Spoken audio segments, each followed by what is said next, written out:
we're joined by Peter Mcguire, who's the CEO at XM.com. Hi, Peter. Good morning to you, and thanks for coming by to our studio. First up, I want to get a reaction on the global markets. We've seen the dollar, which is hovering at about 6 months lows. Some geopolitical factors, because North Korea has tested one more missile. What are you making of the global scenario right now? Well, good morning, and thank you for inviting me on the show. A couple of quick things. I think, last week was a demonstration of what President Trump's agenda is. He's taken himself to Saudi.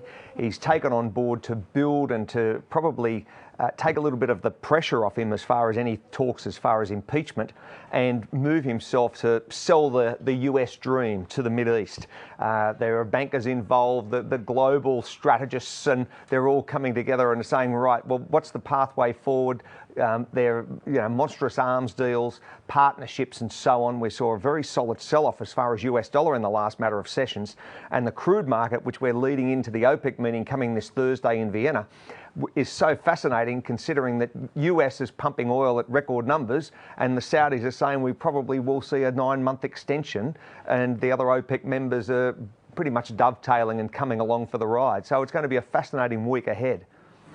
But Peter, if I look in this morning, just wanted to ask you, I'm just looking at the numbers here. Again, the dollar index at 6-month low. But again, when I'm seeing the euro positions, the net longs actually, as per the CFTC, that is actually highest in the last 3 years. We actually saw on the Friday, dollar index basically moving actually very close to 97. And then again, today this morning, dollar index actually trading positive. So what are you making out of this move? Is it actually dollar is recovering, or you think euro is in actually a strong structural up move? Well, the euro was pretty heavily sold off when we take on board what happened over the last matter of years. And at the present time, I think it was probably oversold. So it's had that nice bounce up. Very interesting also, we're seeing better than expected numbers coming out of Japan, 5 consecutive quarters of growth. So that's a good news story.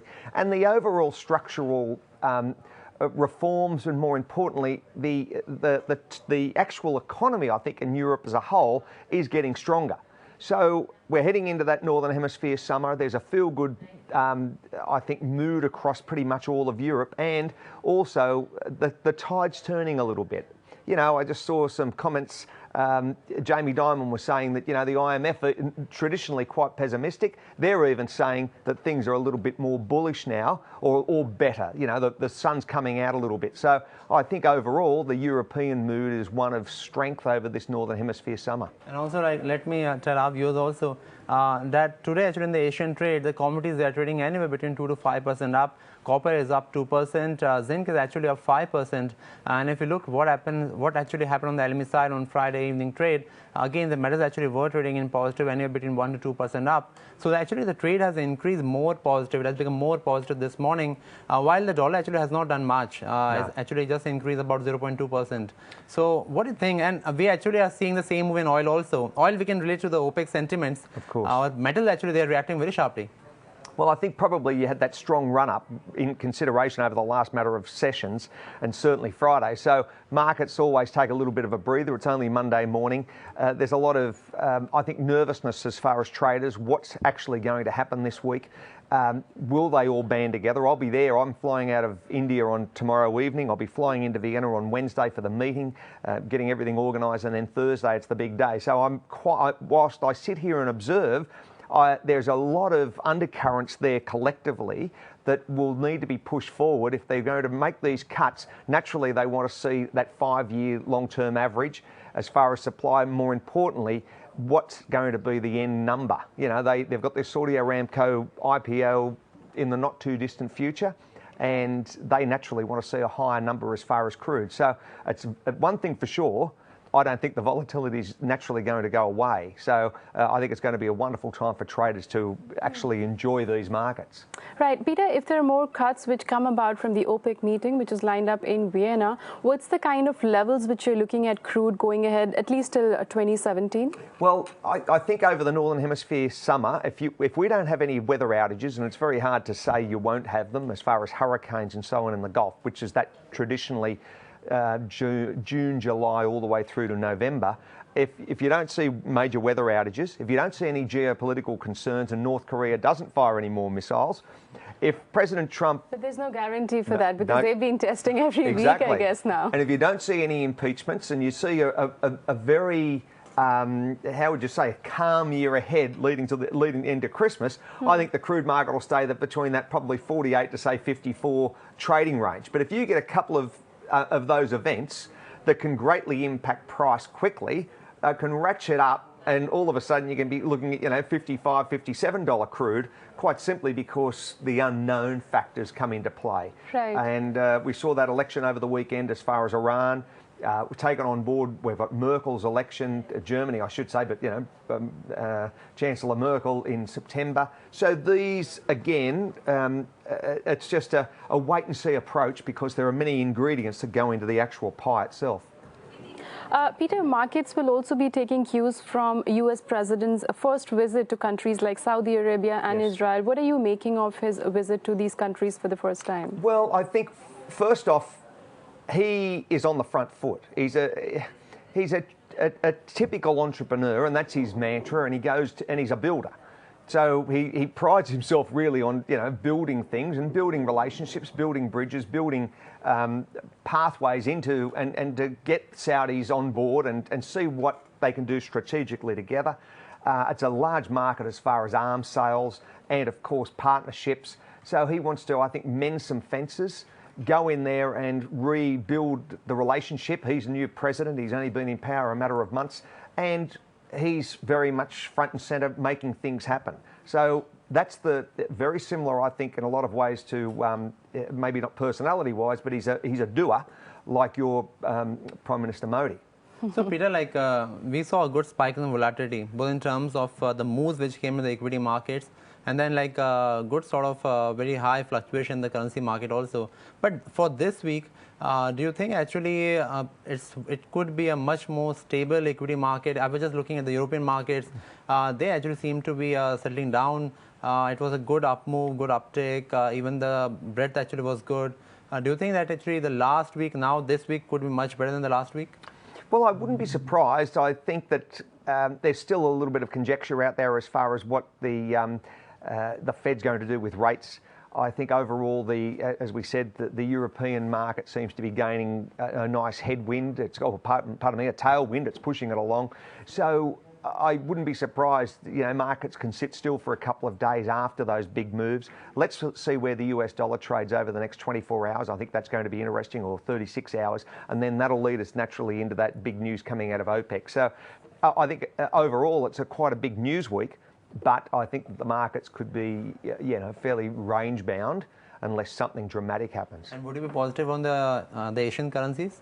Because in the Indian rupee, actually, I think the RBI actually helped the Indian rupee. It actually wasn't able to rise beyond 64 rupees. But do you think the overall the Asian currencies, where actually the net longs were highest in multi-month, but do you think those should be much more stable? I wouldn't be surprised, probably, have that, again, range bound and just have a little bit of a break because they've had such, big moves up. And of course, those emerging economies, I think fundamentally, you look at the likes of the Vietnams and across Asia, they've got big growth targets like India over the years ahead. And I don't really see that storyline changing too much with sheer population base, and they're technology focused and they're workers. People work big hours in these regions and you get a lot done. If you're working an extra 14 or 15 hours a week compared to the West, it's just far more productivity. And that's something that Asia and India is just normal course of events. People work big days and achieve big results. Right. Peter, I want to get your view on India specifically in the entire emerging market space. We've seen a lot of reforms coming about and positive takeaways because 1st July could be just the day when a unified tax regime could be implemented in India. How do you view India at the moment when Prime Minister Modi has completed almost 3 years now? Yes, I think he's up for over 1,100 days or getting close to it. I think, again, the growth targets, the IMF numbers, the fundamentals, what happened with the currency end of last year. They're all very positive moves, and I think overall it's just going to continue that uptick over the next decade. I keep on saying it's really, I think, emerging markets and the Indian economy, it's your sweet spot, probably from 15 onwards, and over, you've really got another 15, 20 years or more through sheer population base. So what's the reason why there is no change in the sovereign rating? I think that's a work in progress, and let's discuss that in 18 months, and I think there probably will be. But it's not unusual. Sometimes markets can be a little bit slow to react. That's a normal course of events. So you do expect the rating to change in the coming months, or say in 2018? I'd say probably 18, 19. Let's just see. It's a bit hard to put an actual, it's going to happen by that date. But I think fundamentally, it's a great news story. The Indian growth, and I don't say that because I'm sitting here in India. I'm saying it because I do believe it. I see the numbers, I see the population, I see the demographics. You've got everything right. You're technology focused. They're a hard-working nation, and you've only got one way you can really go. You've got huge consumption, and that will only increase. Have a look at the amount of cranes in Mumbai. Have a look at what's happening here as far as growth. You're doing a lot of things right. So Peter, just a word around what actually you would be hearing from the institutions. We saw good action happening on the Latin American side. The Brazilian markets all over the place. Currency was all over the place. Actually, the entire the Latin American markets, actually currencies, everything. Now, actually, what you're hearing right now, because again, in the Indian market also, we actually saw that actually FIs, or the foreign institution investors, they actually had reduced the long push on the index futures over the last few weeks. So overall, in terms of a breadth around the indices, around the major ETFs, what are you hearing? Is it moving towards slightly conservative caution side, or is it more about circulating between the countries and between the asset classes? Well, I think that those big numbers that came out and the worrying thoughts as far as the Brazils and so on, they do shake a market out a little bit and certainly create a little bit of tension. So I think it's just a wait and see approach. Things turn around. There are times that you can have other unexpected events happen globally, and it takes traders' focus away. Sometimes you just sit there and they look at currency. They say, well, what's happening as far as bonds? The talk of that uptick as far as what the Fed's doing. Are they going to... 3 months ago, they were saying we'd probably see 3 rate rises this year. I don't know whether you will now. There's many saying, well, you might see another one, and that could just about do it. So whilst we say that some economies are going, well, you look at the US and it's not necessarily going that gangbusters. Let's just see that low interest rate environment in a lot of those markets, I think, will probably remain for a while. Inflation's certainly a concern. Not suggesting, as far as India, but if you're looking at it globally, that inflation number really needs to, get an uptick, and consumption needs to pick up, and that seems to be a bit of a handbrake in a lot of those mature markets. Peter, globally, it's been a risk on trade, and that's the reason we've seen the rally coming in the global markets, which has been fueled by liquidity. Do you think now traders or investors still prefer emerging markets to developed markets, or the scenario could change in the coming days? Well, traders have jumped in. Since the Trump rally, that's certainly lifted all boats. The tide is across nearly every equity market in the world. So that will probably continue unless we see something dramatic happen and the wheels fall off. That's an unknown. Some analysts are saying that you're fully priced now, expect a crash. Everyone's got their own opinions on, but one thing for sure, banks are not going to sit on their hands like they did, central bankers that is, a decade ago. If they need to prime the pump, they'll certainly do that with quantitative easing or further manoeuvres and pulling certain levers to make things effective, and they're not going to sit here and so that's where I think it's going to sweep and pick up emerging markets and really put more wind behind their sail over the short to medium term. And those numbers, I think, are just going to be wonderful here. Right? In a decade's time, you're going to look and you're just going to say, what India's produced in that decade is going to be immense. Navneet, I was just checking the CFTC data, the Friday one. This should be interesting, Peter.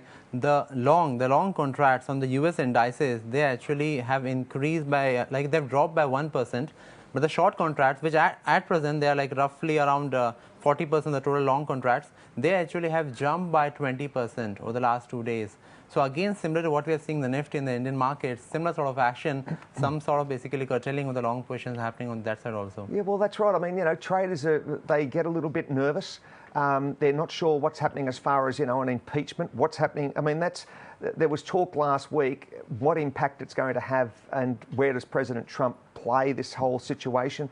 There's a lot of water that's got to go under the bridge in the next matter of months if he is impeached, and what effect that will have to a global market. So, again, great unknowns. And that leads us into, your earlier question as far as where do we see crude at the end of the year. You've got so many major events that could unfold over the next 60 to 120 days, which could certainly change a dramatic change to landscape.